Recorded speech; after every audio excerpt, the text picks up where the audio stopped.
merci vraiment de l'organisation de ce colloque, de ces 2 jours de réflexion et de débat, parce que ça arrive vraiment au bon moment. Alors ça arrive au bon moment parce que ça a été dit par un nombre d'intervenants. Nous avons une stratégie autisme, une stratégie TSA parmi les TND. Et donc dans notre région, comme j'imagine dans beaucoup d'autres, nous avons à partager, discuter, poser un cadre de référence, le mot est peut-être un peu fort, mais en tout cas de se dire, de s'entendre, de partager un certain nombre d'éléments basiques sur ce que nous entendons, ce que nous mettons derrière la question des troubles du neurodéveloppement. Ce sont des discussions, je ferai juste un aparté amical et quasi personnel à Dominique Fiard, parce que c'est des discussions que nous avons depuis je ne sais plus quand, peut-être 2014 d'ailleurs, sur cette question TSA, TND, ce que ça recouvre. Donc très clairement, Monsieur Mathieu, vous avez utilisé une métaphore urbanistique en parlant des ponts d'architecture. Je vais faire une métaphore plutôt du côté de l'art et de la peinture pour dire que du point de vue de l'agence, l'enjeu, et je pense que ça sera vos discussions, et c'est en tout cas ce que nous attendons de vos débats,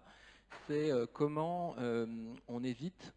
alors je vais le dire positivement, comment on se pose l'équation entre un pointillisme de la catégorie et éviter de tomber trop fort dans un impressionnisme de la dimension. Donc en clair, si je le fais plus précisément, c'est les approches catégorielles des différents troubles, comment ils s'expriment, comment les classifications, les procédures de diagnostic, les pratiques se mettent en œuvre à partir de cette approche catégorielle, et qu'est-ce qu'il y a de commun dans des programmes d'intervention, qu'il s'agisse de l'évaluation ou de l'accompagnement des personnes, qu'il s'agisse d'enfants et des adultes, qu'est-ce qu'il y a de commun à ces différents troubles. Et je crois que c'est le fond du sujet, c'est en tout cas la mise de jeu, la demande que l'Agence régionale de santé a fait aux membres du comité technique régional autisme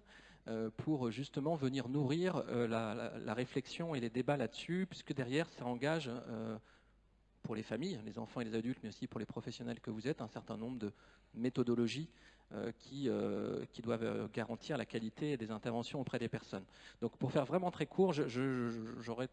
3 questions à vous poser, puisque vous allez en débattre, et donc du coup on aura le résultat la semaine prochaine. D'abord, c'est de se dire que vous puissiez nous éclairer, vous voyez, je suis extrêmement humble de ce point de vue-là, sur ce que recouvre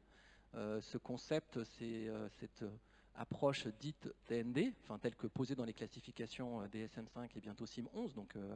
elles font référence. Donc ce que ça recouvre. 2, ce que ça induit en termes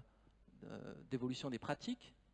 du fonctionnement des établissements et services, et puis ça a été très bien dit par les différents intervenants, dans les systèmes de coopération territoriaux, c'est-à-dire la façon dont la différente chaîne d'acteurs se met autour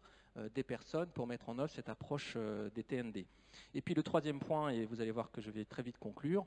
c'est de se prémunir, c'est un peu défensif ça, mais en tout cas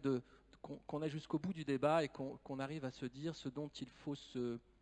préserver dans cette approche dite TND, le disant, je ne la remets pas en cause, mais peut-être pointer un élément, et ça a été suggéré par Luc Gâteau dans son intervention en filigrane. En clair,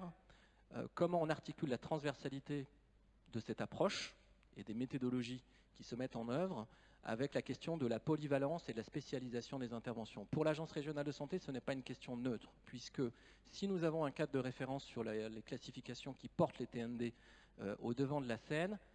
nous n'avons pas toutes les données probantes en termes de stratégie d'intervention qui doivent éclairer les pratiques et faire en sorte que du point de vue de l'agence, vers les opérateurs et les professionnels, on puisse dire voilà ce que nous attendons en termes de standards de qualité d'intervention en référence avec ce champ nouveau qu'on appelle les TND. Voilà, donc je vais m'arrêter là, ce n'est pas une intervention très institutionnelle, mais c'est vraiment les questions de fond que nous avons à l'Agence régionale de santé. Je vous remercie